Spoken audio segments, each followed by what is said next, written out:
I've been a photographer for 20 years, and I've lived and worked in London, Paris, Milan, and now in New York.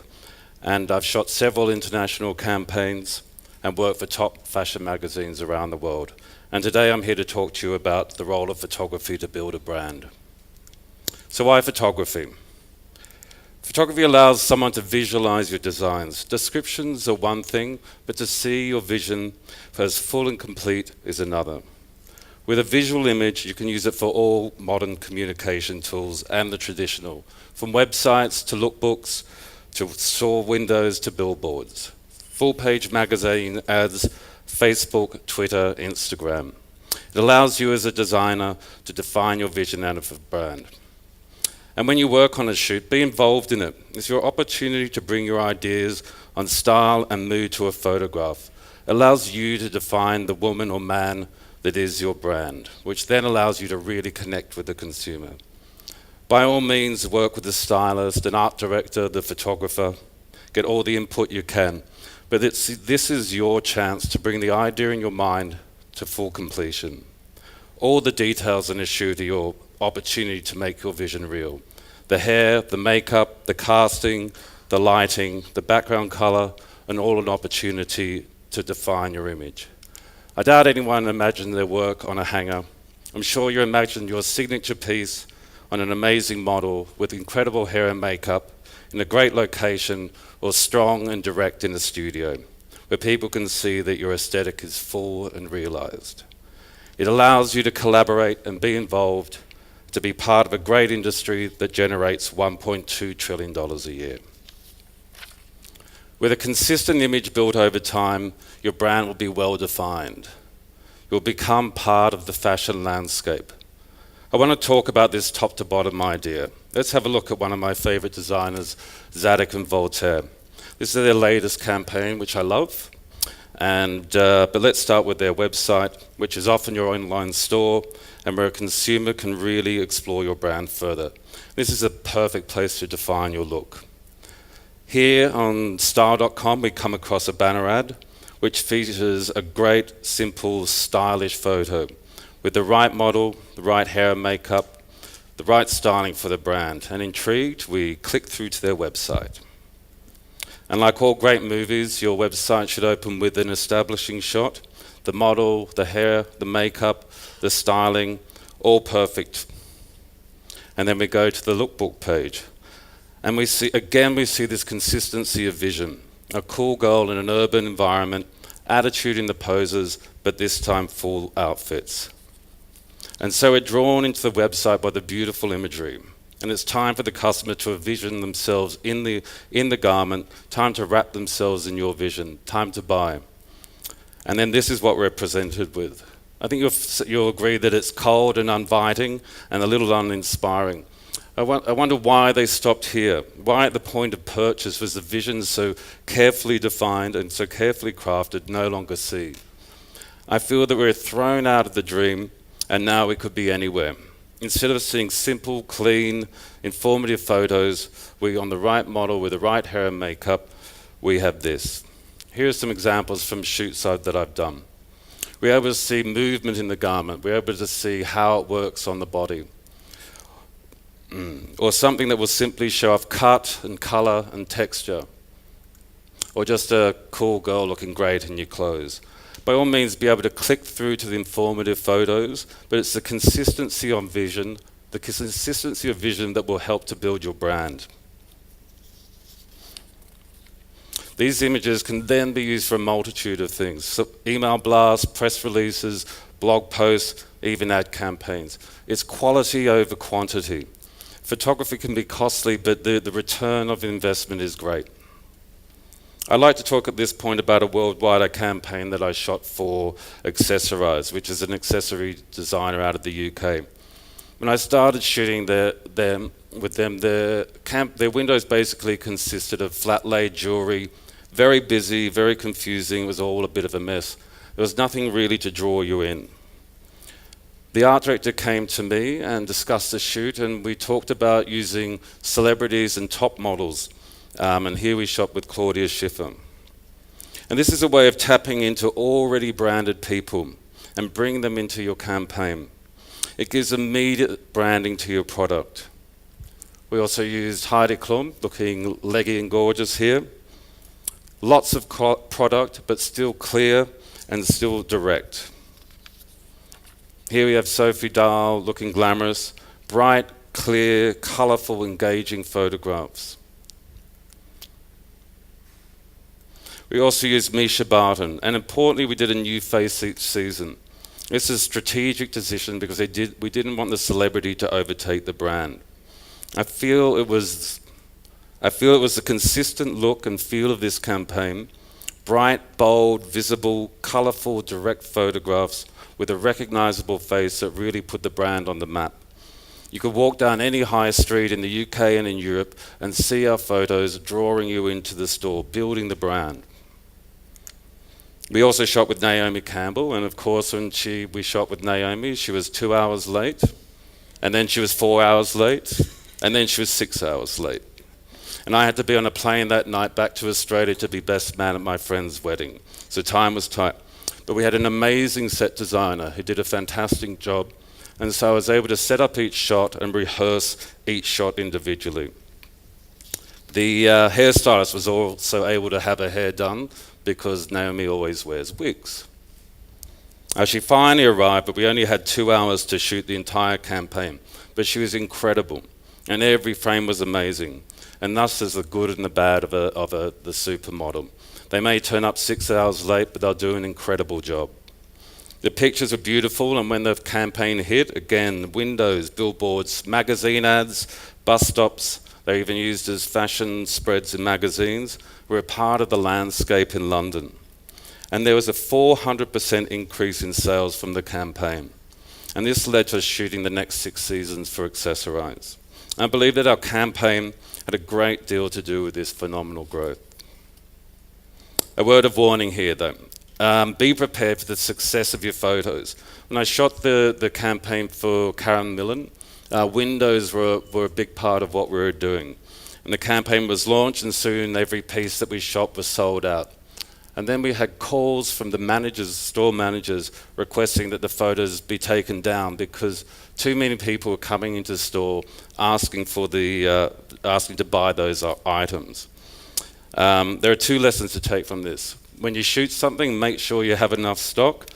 And secondly, make sure you have good store managers, because the whole point is not just to sell product, but to draw people into your store and to build your brand.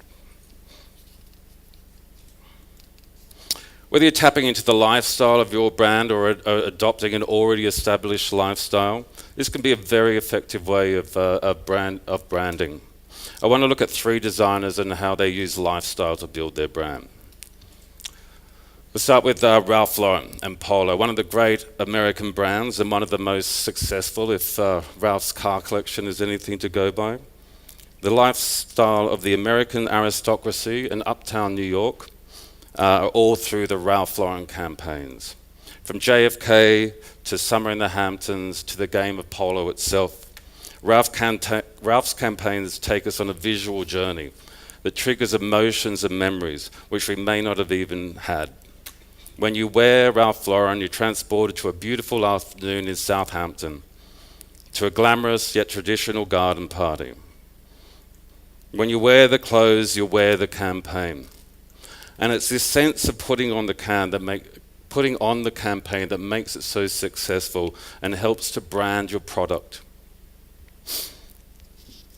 Another classic American designer is Donna Caron and the Dkny campaign. They've been basically doing the same campaign for 20 years. A beautiful, strong, successful woman striding through Midtown Manhattan, looking fantastic, but with a yellow cab in the background. And when you put on Dkny, you wear that woman. You wear the campaign.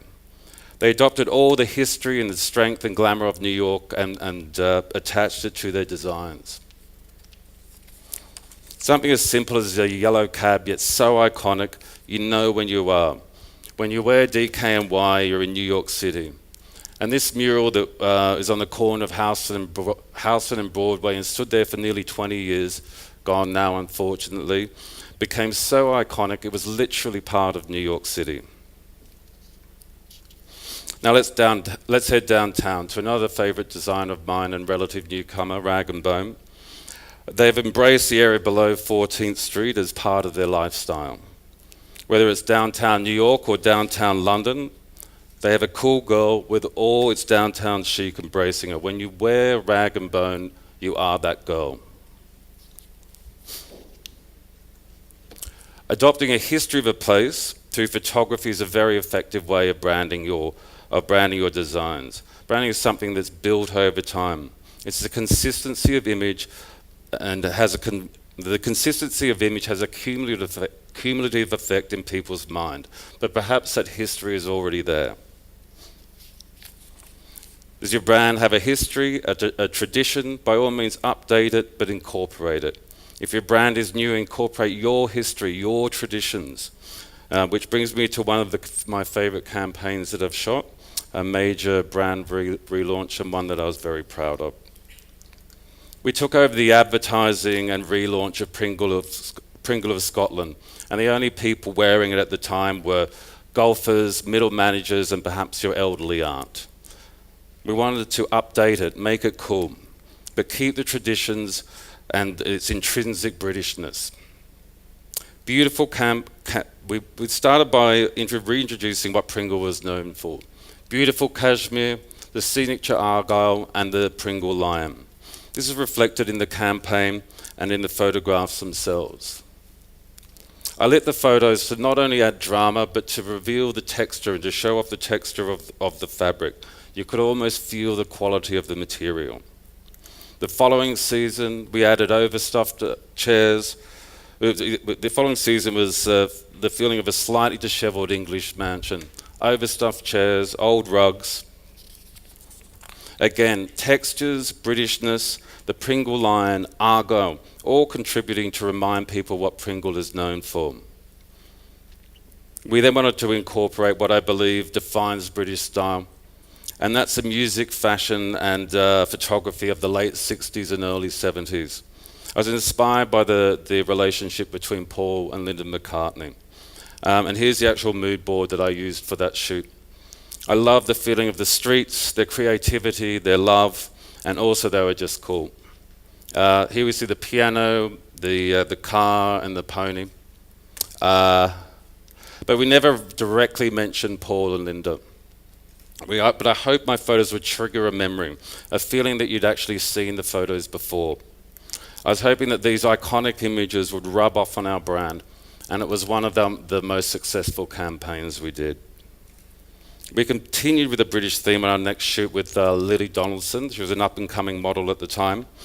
And again, argyle was the main feature. And it's this repetitive use of consistent imagery, the things that Pringle were known for that really helped us relaunch that brand and help us put them back on the map. This was shot in an old townhouse in the East End of London. And again, using the texture of cashmere, the classic argyle, and the Pringle line, the consistent use of image used over time to help build the brand.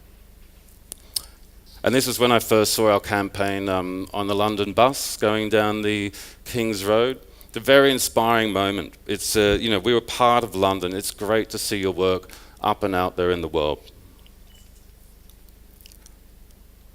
Now, a photo shoot is a perfect way to create content, not only with the actual imagery, but with all the opportunities that go with it.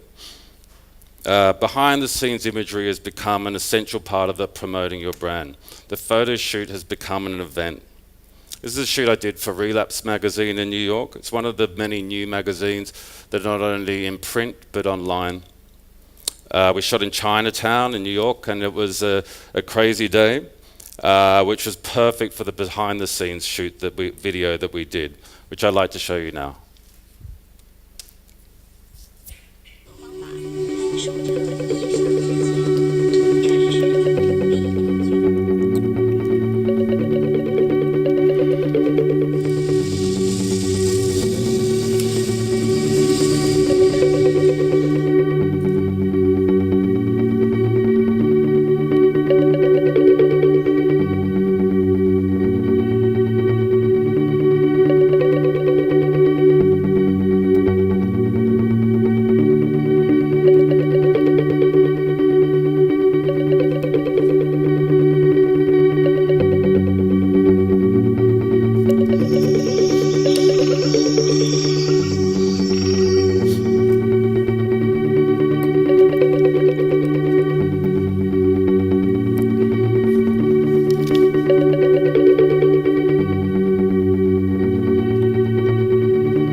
And that was very simple to do, but very effective. It adds mood and emotion, and it was created by a guy just following us around while we were shooting with a video camera. And this can then be added to your blog, to your website, and this sort of thing is often picked up and reposted. And so use your photo shoots to create content. With the democratization of media, there are now a multitude of outlets, and they all need content. Websites need content, blogs need content, and Instagram needs content. Embrace social media. These behind-the-scenes photos are from Calvin Klein, who has over 40,000 followers, and this is such a great way to connect with the consumer. They love a behind-the-scenes image. Makes them feel part of your brand, and Instagram is a perfect way to connect with your consumer. So it's the consistent use of imagery used over time that will build your brand. And though I said that with the internet, the photography was dead, but it's more important than ever. Beautiful photography used in all parts of your communication, building your brand. It's your opportunity to have your vision, your style in front of the consumer. And remember that more often than not, you are the brand. So collaborate, be seen, go to the events, go to the parties, be part of the industry, create beautiful imagery, and enjoy being in fashion. Thank you. And I'm going to ask Meredith and Mohammed and Ayaan to join me on stage, and we're going to have a little Q&A and discussion. Well, first I want to say thank you. That was fab. Thank you. Absolutely brilliant. I just want to introduce myself. I'm Meredith Dkny. I'm the brand director of Capital D Studio. We're based here in Dubai, and we have a fashion production company predominantly. We also have a number of brands, one of which is D the Agency, which manages talent like Jonathan and opens opportunities for them to come and create work like you've seen in the region for designers and brands coming out of the region. And I'm Ayad Damouni, the managing director and founder of Capital D Studio. Basically, the whole studio came about when we arrived in Dubai, and we found that there's a real niche for creating standards in the industry in terms of photography and production, and hence we bring people like Jonathan here to pass on his knowledge and experience to us, that we can share it amongst the industry. I'm Mohammed Al-Habtour, currently unemployed. No, just kidding. I work with Capital D Studios, and I'm represented by Meredith and Ayad as one of their talents. And basically, what I do with them is creatively direct a lot of shoots and storyboards, and create a lot of editorials. And I've had many different roles where I've been in front of the camera and behind the camera, and it's been an amazing journey with them because they've taught me so much. And I think I'm pioneering as an Emirati in this field right now, and hopeful to see more Emirati talent take the risk of doing what I'm doing right now. Mohammed, I would say you're a massive key influencer from so many aspects in the fashion industry, so we're so proud to have you as well with us. But just before we start questions, there are a few things that I wanted to tap into that I really enjoyed about your speech. And one thing which is quite regionally specific for all you young designers out there, then the notion of quality over quantity. This could be a global thing. It is. With the onslaught of digital, your first instinct with digital is to get on the shoot and shoot as many things as you can. But there's a limit to how much you can produce in the day, and it's a real mistake, and it's not a great return of investment to make your model tired. And like if you're trying to bust out 50 shots in a day, the last 20 are just going to look awful, and the model will be falling asleep. Everyone will get tired. Mistakes will be made, and things just won't be done. And it's a really good investment to spend the money and spend the time getting your image right, because it's this consistent image and polished image that is very important to build your brand. Because if there's some parts of it that aren't as polished as the other, it just doesn't look professional, and it will affect sales. Yeah, we have this tendency here to have the same issue that because we're not shooting on film, we're shooting digital, we can just kind of go for it, and everyone gets involved. And you see this a lot with young designers who haven't produced much content themselves. They're really excited and they're investing what seems like a huge amount for them at the time, although later it probably won't seem so much. And this kind of, urge to overproduce content. And I totally agree. I know you would agree with me, Mohammed, on this. 100%, yes, completely. I mean, I've been in situations where I try to also talk to these designers and tell them that you don't have to have everything in there, just have the key pieces of what you're working on, your signatures, for people to be aware and understand. It gets really messy sometimes when you just throw everything and squeeze everything in there. In my opinion, you should always have an amazing producer on board to basically schedule every single detail of that shoot in terms of timing, organizing lighting, the team, and just putting it together for you, so you don't have to worry about any of these other things while you're on set. I don't know if you guys would agree with me. But also what I think is very interesting is the budgets, and you mentioned that Accessorize had 400% increase because of the images. And this is a challenge that I find here, and I'm sure you share this with me, completely. That the photography budget is always allocated right at the end when there's no budget left, and it's like... And royalties is another thing. And it's so important. Usage, absolutely. Usage and royalties have been a bit of a struggle. I think Dubai needs to work around that, because at the end of the day there's so much effort used in creating that image, which becomes a signature, and people in Dubai seem to cheat and want to use it for longer than they can, and it really is a big no-no in my books, and could cause conflicts in the future, because they need to allocate the correct type of budgeting for these images and use them accordingly for the time period that's specified. We have a lot to learn, I think. This is an international thing. Everyone wants to get as much as they can out of the money they're spending, and want to keep using the photos. And I mentioned that one of my lookbook shows photos for Vince Camuto. I was walking down Broadway, and there it was in the store windows. I was paid to do web imagery, and suddenly it was being used in bus stops, and then a full-page magazine ad in the New full-page ad in the New York So happy to Post. hear you struggle with the same things that we do. Well, they just thought It's a global problem. And it is great to be shooting, but it's a business, and Absolutely.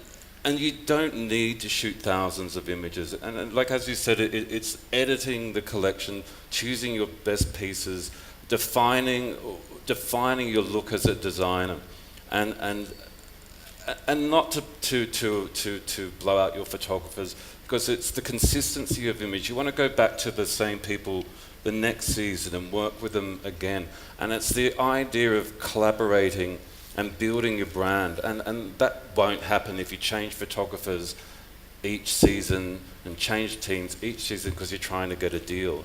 And, allocate the funds, get the right photos done, and use them accordingly. It's so true, because I always tell people it's about working with the same team on long term, that you start to realize how the images become so important and part of the brand, because the longer you work with the team, the more you start to understand each other, and then you're all working towards the same goal. So every time you change a talent, whether it's a photographer or a stylist or becomes obvious. You're starting from zero again, and it's going back to the starting line. So it's important to create a momentum, and that's when the magic starts to happen.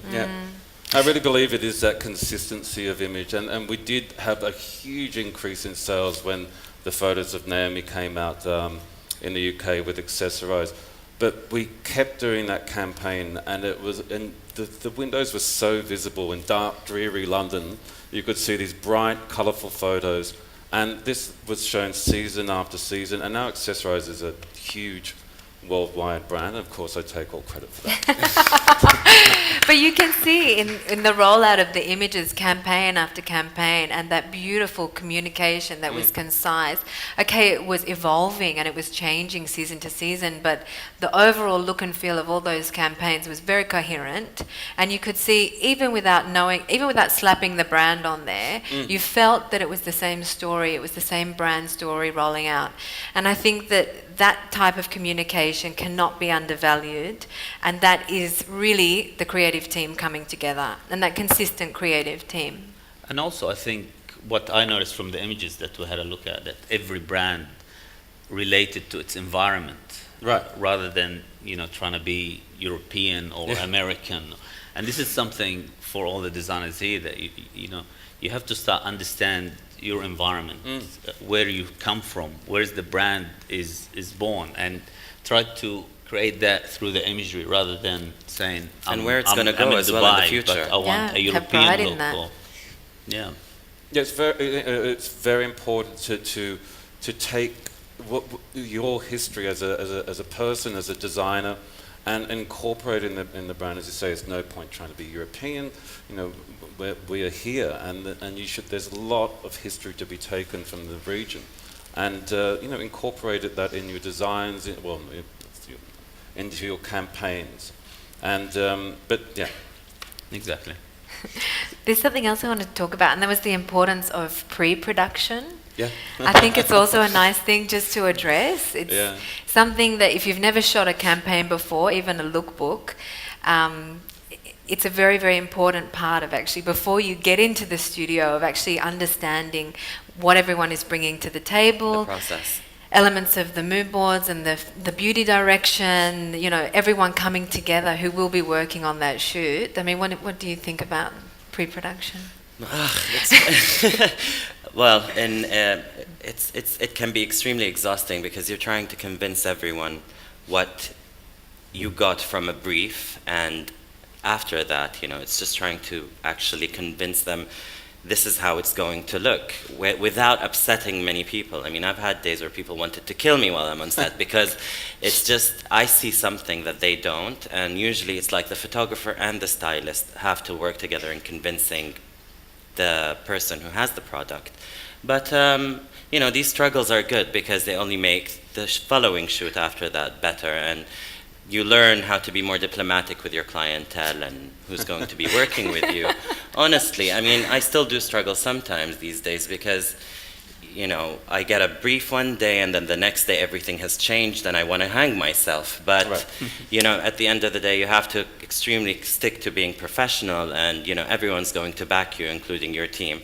And hopefully that's when all the magic happens and we produce beautiful shoots, whether it's an editorial or a campaign or a lookbook. And, the list just doesn't end. That's the way I look at it. But it is an exhausting procedure, especially when you're pulling looks and trying to convince people. And you're standing there on your legs for, 12 hours just making sure that everyone else is happy. And what I'm curious actually to ask you, Jonathan, with advertising campaigns that you've worked with, have you worked with the brands directly, or have you worked with the creative agencies? And if you have worked with creative agencies, were they agencies that specialized in fashion, or were they agencies that worked across a whole segment of the market, like they had, for example, a car brand, food brand, and fashion brand? I know mostly I've been working with fashion-specific agencies, and but you develop a relationship over time with these people as well. And in the Pringle campaign, the shoot that was influenced by Paul and Linda McCartney, I've been wanting to do for a long time, unconnected to the brand, but with the relationship that I had with Valerie Wicks, who was the art director on that. I came to her and brought this suggestion to her, and she loved it, put it in front of the designers, and put it in front of the company, and that became our next campaign. And but that could only happen having worked together on several campaigns and continuing, this consistency of vision. So you build there is a trust. You have to trust. You have to, you have to trust your team. And as a designer, you should trust your team, trust your stars, because they will always have your best interest at heart, and they really want to make your collections look its best. And an outside eye is often very important to be able to distill your brand and to find that sometimes it's an outside eye that will be able to help to define your brand. Risk-taking is also a big thing with me. I really love being a little bit controversial, but it always actually makes a story look so much more outgoing. Definitely. Yeah. And how do you, the photographers now in themselves are becoming celebrities in they have. In the US or in Europe, I guess. So how is that working with the brands? So you have a lot of brands choosing certain photographers or? Yeah, I mean, it's as we were discussing before, Terry Richardson, he's a brand within himself now, but it's all those photos that he takes and posts and he using his Instagram and Twitter and social media. Facebook, social media, to post the behind the scenes photographs. And I really feel that that's such a good way of bringing consumers in and gaining their trust and making them feel a part of your brand. But and choosing that right photographer, they will have their own following. If the photographer is already branded, they will have a following, and so it'll bring, especially in new design, it'll bring your design in front of a whole new audience, and just by clicking a picture on your phone and posting it on Instagram on the day of the shoot. Yeah, totally. Does anybody have any questions out there? We're meant to be taking some. There's one over there. Tell us. Here we go. Who's the question for? Hi, my name is Mithil, and as a photographer, I wanted to ask what would be the difference that you would have like you do photography for high-end brands and top brands. If it's upcoming brand, do you think, what could you suggest for the difference that you should keep? Well, I think that you should know what you want to do. Decide your hair and makeup ahead of time. Don't be turning up on the shoot without an idea of how you want your brand to look. And I find when you're working with a new designer that they want to recreate all their favorite shoots, or recreate a shoot they've seen in a magazine, but the important thing is to do what's right for your collection. And I think the more simple you keep it, and the better it'll be. And don't be trying crazy ideas to begin with. It should be a slow but progressive, rollout of your brand. You don't want to scare people off, but you also want to define who you are as well. So bring what you like to the campaign as well. Work with advise stylists. them, advise them and see what their mood board is based on, who the brand is for. All these little minor details can put a story together for you in a picture at the end, and that's when you collaborate with a team that can create that for you. Definitely. And preparation, and be as prepared as you can before the shoot. Make sure you know what you're going to do, and make sure you have the right people on board. Don't have someone that does both hair and makeup. Have a hairstylist. We have that issue. Yeah, we have That's that issue with That's a my very budget. Little bit We'd of like to extra have two money in for one. the- Yeah, because they're usually better at one than the other, and there's some people are great at doing both, but it's not that common, and so you'll have one part of it, one part of your shoot being let down. You may save a little bit of money, but it's really not worth it in the long term, because it's at the moment it's polish that's important. With digital and retouching. When we were shooting film, you could get away with an odd wrinkle here and then things not looking perfect. But now with digital imagery, you're able to see everything. So it's perfection and polish. So you don't want the hairstyle not quite right, and you don't want your vision not quite made. No. And definitely take your time with whatever it is that you're doing. It's not going to go anywhere. It's going to be there in front of you. Just make sure that you're patient enough to finish the exact product that you want at the end. Right. So it would be okay, like if an upcoming brand is trying to achieve the look as a high-end brand. Oh yeah, of course. Yeah. But that's if that is your end game, is to be a high-end brand, is to be the top designer in the world. I hope that is everyone's goal. And you should treat each shoot like that. Don't treat it as something small. Treat each shoot as important as anyone else's. Thank you so much. That's a pleasure. My name is Sana Abbasi, and I'm a designer and also an educator in fashion design. I've been teaching for over 10 years from the United States, and I'm now in Dubai. I don't see in the curriculum of fashion design programs photography as an important element. In the curriculum of teaching, we teach fashion design, draping, pattern making, and what happens is that the students get out and they have their products, and then they start thinking about photography and branding. So how do you think that from your experience, how can you link the two together? Do you think it's very important that we start teaching the students photography, fashion photography, or product photography during, their study, rather than wait till later? Absolutely, I think that would be a great part of the curriculum to add, because it's getting your designs from a bolt of fabric and onto a mannequin and then onto a hanger. But then where do you take it from there? Because in the end, it's great to have your designs on a hanger, but you also want to sell them. And then the best way is through photography and advertising and that sort of thing. And it'd be great to take them through the process. So, get them onto a shoot perhaps, and do a mock shoot. Get student photographers to work with student designers and create a shoot. I think it would be a great idea to have that. Definitely, and I think it's important that they understand the value and importance of photography. I mean. Look at social media. I mean, it's all about photography now, like Facebook. You post pictures on Instagram and Twitter. It's a major role in our life today. So, exactly, and I mean, Benetton is a great example of using photography to create a humongous brand with worldwide attention, and they used photography in a very clever way, where it wasn't necessarily about the fashion, it was controversial, but they stamped Benetton on it. And there's so many ways, but photography is always a very key core element to the creation of any brand. And it's an amazing memory as well, in my opinion, to have something to look back to all the time. Definitely. And if they can have experience in the process, so the first time they're about to do their a real photo shoot, they at least know the process of it.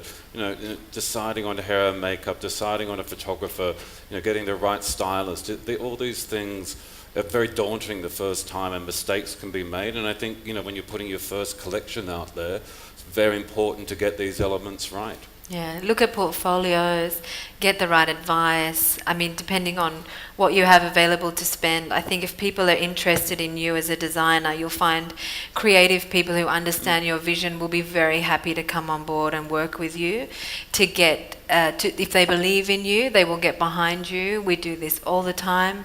We have a brand under capital D, which is called The Press Room, which is all about getting behind young emerging talent and creating perfect communication tools for them to help them fast track their way as a designer. So you will find that even a company that looks so huge from the outside, or a photographer that looks so established, if they feel you as a designer and you approach them in the correct way, which is respectfully and with open arms to hear also their creative aspect on what you're doing, they will come on board. And wouldn't you agree, Jonathan? True, very true. I mean, Mohammed, I mean, we've all collaborated in different instances, and it's important. Growing up in Australia and that. entering the industry in Australia, you had to assist for free. You had to prove yourself. It's not like an open door, and I'm not sure how much you assisted for free, but I did a hell lot of assisting for free. So because you learn for £20 a week. Yeah, so I mean, it's the best experience to collaborate with people who are also at the same level. So a young designer with a young photographer, a young hair and makeup and stuff, all getting together, and you find that as one of them grows, the others will follow. So if the brand does well, the photographer automatically becomes well known, and so will the stylist. And so it's good to get these teams together at a very early stage in your careers and build it up. Yeah, and collaborate as a team. Like that collaboration thing is very important, and it's the way the industry works. Yeah. Hi, my name is Hajar Abdallah. I'm a founder of a small startup in fashion and lifestyle products. But my question is, I know you have talked about consistency in the photo shoot, but given the fact in different campaigns going forward, for example, if I've done a campaign now, how can I keep my style and the identity of my campaign consistent going forward as well, not only in one photo shoot? First, it's with you being strong and insisting and knowing your image. And then I really believe in using the same photographer time after time. Just fine thing, but for finding a team that you're comfortable with, you know, a stylist, art director, photographer, and continuing to work with them, because they'll work with you, and when you have the team, it all becomes much more simple, and this consistent imagery that you will build up over time will help establish your brand and define what your brand is. But it's important to continue bringing what you have to the campaign as well. You know, like I said, take the advice of your crew, but don't be afraid to have your input in it. And don't jump, like when you jump around from photographer to photographer, stylist to stylist, you know, take time to find the right people that you admire and like their work, and you're also comfortable working with. No, but also I totally agree, working with the same team, that's in itself enough to keep the signature going through. So you can have a different concept, different idea, but the style of the photographer will be there. Your vision will be there. The stylist creation will be the same. So even though the campaign is different, the signature will run through the whole campaign. And the perfect example is Annie Leibovitz with Louis Vuitton, for example. Yeah. You know, she's been shooting for them for the last 10 years maybe, different campaigns, same photographer, but they're all different, but you can see a consistency. So if you put all the campaigns for the last 5 years next to each other, you see a growth, a progression, but they all tie in together, and they create beautiful history as well. And the Steven long Meisel term. for the cover of Vogue Italia all the time, you know? It's like there's a relationship there that gets formed and formulated, and that's what makes and I think consistency going on. The longer the relation develops, like I said, the more you'll come with beautiful... Carrie Whitefield with Gucci when Tom Ford was there. Beautiful images, yeah. It's very, I mean, it's very historical, all these collaborations. Even in movies, you see it all the time, like with Scorsese working with DiCaprio all the time. So it's very important to have the team. And the shoots become more and more comfortable each time, and within that comfortable team, you're able to explore other ideas and push things out a little bit more. But yeah, it's a regular team, and it really is that. Any more questions? That's it. Okay. Thank you very much. Thank you, everyone. Thank you.